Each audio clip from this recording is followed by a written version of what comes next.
Normalement, j'ai écrit toutes mes vidéos tout le temps sur portable. Et donc là, je l'ai écrit rapidement parce que semaine dernière, je n'avais pas envie de parler de Boruto. Parce que c'était nul, il n'y a pas d'autre mot. Et bah là, je suis obligé de faire une vidéo pour avancer un peu sur cet arc, qu'est l'arc Mitsuki, comment il avance niveau scénario.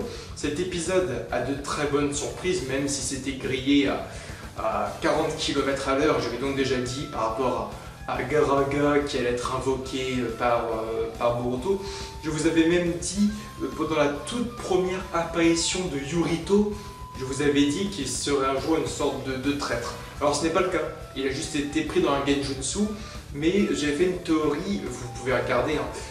Ah bah non, elles ont été effacées, je suis con. Mais dans mes toutes premières vidéos, je vais en fait dit que Yurito avait un character design assez élaboré et je ne pense pas qu'il serait resté en fait un simple petit bras droit pour notre petit Shikamaru très longtemps. Et pour moi, Yurito aurait un jour fait une sorte de trahison pour Konoha. Bah, ça a été fait aujourd'hui, donc c'est pas un vrai traître, mais il est quand même passé dans le cap trahison, que ce soit un côté Genjutsu ou non. Donc putain, j'ai une théorie qui est là depuis l'épisode 8, je crois, qui se révèle enfin bonne à l'épisode 70 ou 80 et quelques. J'avais également dit dans la dernière review qu'il était toujours probable qu'on voit Aoda. Donc Aoda, c'était le serpent qu'invoquait Sasuke à l'époque de Suigetsu, Jugo, Karin, etc. Donc il invoquait Aoda. Il avait surtout invoqué Aoda contre Deidara face à la grande explosion où il s'était, je crois, si je me trompe pas, caché dans la gueule de Aoda, à moins que ce soit un autre serpent, mais en tout cas, j'avais laissé une sorte de suggestion, de théorie, de possibilité pour revoir Aoda dans l'œuvre de Boruto. Et franchement, on voit que Aoda est très fidèle à ce qu'il est en tant que serpent, très fier aussi, très respectueux. Il se montre très respectueux envers Sarada. Et je me disais, est-ce que Aoda, aujourd'hui, peut devenir un serpent qui pourrait être invoqué dans le futur par Sarada? Parce qu'il a la politesse, il a tout le respect envers Sarada, donc Sarada pourrait complètement invoquer Aoda. Et ce serait cool que Sasuke file, entre guillemets, le pacte à sa fille, et que ce serpent protège sa fille. Mais pas du tout. Là, c'est Garaga, qui est le serpent que tout le monde dont tout le monde a peur. Garaga, qui va être maintenant invoqué par Boruto. Donc, à aucun moment, encore une fois, dans l'animé, il est dit que Garaga est l'invocation officielle de Boruto. Même si ça pourrait l'être. Ça pourrait l'être, mais je ne fais pas confiance à tout ça. Pour plusieurs raisons, c'est que dans le manga papier on est beaucoup plus loin, que Boruto était dans la merde à plusieurs reprises et qu'il n'a aucun moment invoqué Garaga. Donc ça pourrait être, oui, canon à l'animé, mais je ne pense pas. Mais d'un côté, je vois que Garaga, lui, a un beau background. Il a un beau background, c'est pas le mec qui vient de nulle part, il a une histoire, il a un manque de confiance envers les humains, et ça me rappelle complètement Kurama. Kurama qui détestait les hommes, qui détestait le côté Yondaime, qui détestait Naruto. Il voulait tuer Naruto et Naruto lui a fait la promesse de lui dire « Bon bah je vais te montrer aussi qui je suis et un jour je te promets d'enlever toute la haine que tu as en toi. » Et Naruto l'a fait. Et là en fait Garaga et Kurama c'est quasiment le même schéma hein, pour le début où les deux ont perdu l'affection envers les hommes alors que pourtant, tu ne diras pas le contraire, Kurama était, on va dire, amoureux et respectueux de Hagoromo, donc du Rokudo Sennin. On voyait les petits flashbacks de Kyuubi enfant qui pleurait à voir le sacrifice de Hagoromo, etc. Et entre-temps, avec tout ce qui s'est passé avec Obito, avec Madara, il a perdu un peu de cet espoir envers l'humain, et il a détesté l'humain, jusqu'au moment de rencontrer Naruto Uzumaki. Et là, c'est le même cas en fait pour Garaga. Il a une sorte de confiance envers l'homme, il la perd à cause d'une trahison, et là Boruto dit non, je suis pas comme ton pote là, qui t'a fait un pacte et qui t'a trahi. Moi, tu vas venir avec moi, je vais te prouver que je vais sauver mon pote et qu'on n'est pas tous des enfoirés dans ce monde.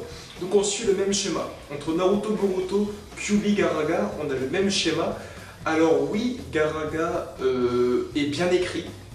Garaga n'est pas une simple invocation, il a un background, etc. Et rien que pour ça, il pourrait rester une invocation de Boruto. Même si je croise les doigts qu'il ne le reste pas, parce que en fait, je voyais moi Boruto plus avec le faucon de Sasuke autre chose.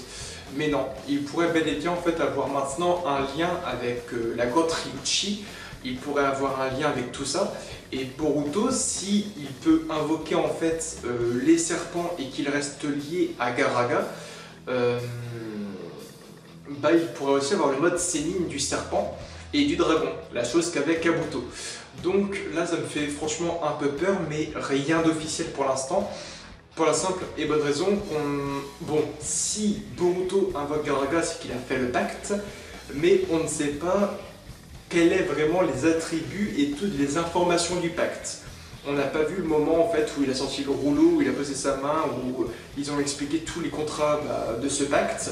Donc on reste un peu sur nos gardes. Je vais pas te mentir, ça me ferait chier que Boruto ait tout ça.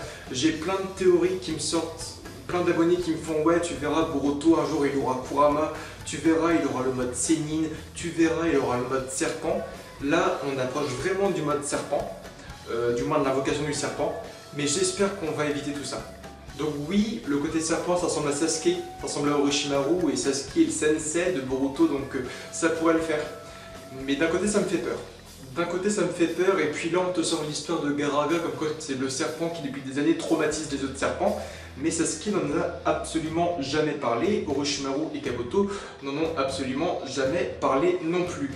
Donc c'est très spécifique, on a beaucoup de questions à se poser, donc on verra. Garaga pour moi il sort un peu de nulle part, parce que Sasuke à l'époque aurait voulu avoir un serpent puissant, il aurait été vers Garaga, et Orochimaru, pour attaquer Konoha, il aurait utilisé Garaga. Va pas me dire que Orochimaru ou Sasuke n'auraient pas pu contrôler Garaga si là Boruto ou Sarada arrivent un peu à l'acculer avec des Rasengan ou autre. Hein. Ils l'ont pas mis KO, mais ils ont quand même réussi à faire des trucs assez puissants contre lui. Donc j'ai peur. J'ai peur que Boruto garde un pacte avec Garaga et qu'il l'invoque. Bon après sinon tu vois un shinobi donc, qui est avec Mitsuki qui fait des explosions. Donc on a un Daidara numéro 2 en plus qui sort les mêmes phrases. Genre l'art est une explosion, l'explosion est sublime, j'adore ce bruit, j'adore le bruit d'explosion. Donc on a dû réchauffer. On a un Daidara numéro 2 en moins charismatique, en moins beau, en moins élaboré, en moins travaillé. Ça c'est une cata. Boruto remonte vraiment niveau animé grâce à Shikadai, on va pas se mentir. Shikadai est un stratège quand il voit que l'étoile fantomatique de Shikadai en fait ne forme pas de chaleur et donc Garaga ne reconnaît pas en fait l'étoile fantomatique, c'est cool. Et là Shikadai te dit ok j'ai une stratégie par rapport à tes étoiles fantomatiques parce qu'elles émettent pas de chaleur. Par la suite en fait on n'élabore même pas cette technique là, faire une diversion, faire un truc, non. Une toile fantomatique aurait pu arracher l'écaille, mais bah là ça n'a pas été fait, alors que Boruto a fait se faire bouffer, enfin c'est complètement con. Shikadai te sort une putain de stratégie où on t'élabore des trucs, des plans qui sont hyper intéressants, et on te jette tout à l'eau comme ça d'un coup sans réfléchir. Donc c'est hyper con, c'est mal élaboré, c'est mal travaillé. Et on parle même pas de Inojin et Shikadai qui ont l'air de complètement s'en foutre de Mitsuki, là ils sont complètement transparents, alors qu'il y a 2 épisodes, il est en train de dire ouais Mitsuki c'est mon pote, ouais je veux aussi le sauver. Et là aujourd'hui on dirait qu'ils s'en foutent complètement de Mitsuki, donc c'est en ça que je trouve que c'est hyper mal travaillé. Donc ensuite ça on s'en doutait, donc Mitsuki est innocent, donc Mitsuki a sauvé la sentinelle, il a demandé à son serpent de le mordre pour stopper le battement de son cœur quelques secondes, tant que le pote de Mitsuki entre guillemets lui prenne son pouls, donc on croyait qu'il était mort, en fait son cœur s'est remis à battre grâce au venin du serpent de Mitsuki, et Mitsuki a demandé ensuite au serpent de rejoindre Boruto pour venir le sauver. Donc Mitsuki est complètement innocent sur tous les abords, et Mitsuki est parti maintenant au pays de la terre. Donc là c'est con parce qu'on va encore avoir des genin de Konoha qui vont aller au pays de la terre, alors que le Tsuchikage pourrait s'en charger en 2 secondes. Et on a une alliance qui est faite pour ça. Naruto a formé une alliance entre tous les pays. Au lieu d'envoyer des genin et être dans la merde, on pourrait très bien voir le Tsuchikage qui apparaît et qui règle le truc. Donc voilà, c'est un peu ma review sur Boruto. Que veux-tu que je te dise?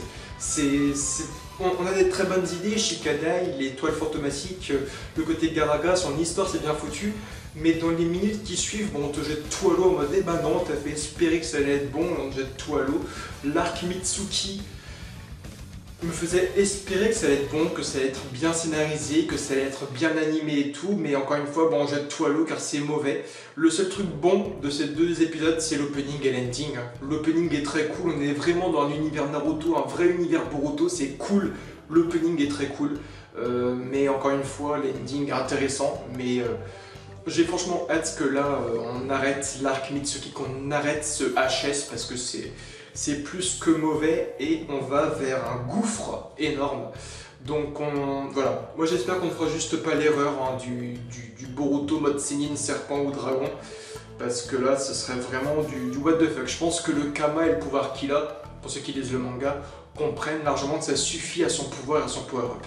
Donc je vous dis à dimanche prochain, parce que maintenant les épisodes sortent le dimanche. Et like, commente, abonne-toi, Facebook, Twitter, Instagram et Snapchat. Et donc on se retrouve dans l'espace commentaire pour parler ensemble de l'épisode catastrophique, encore une fois de Boruto. Je vous dis à bientôt et Jana.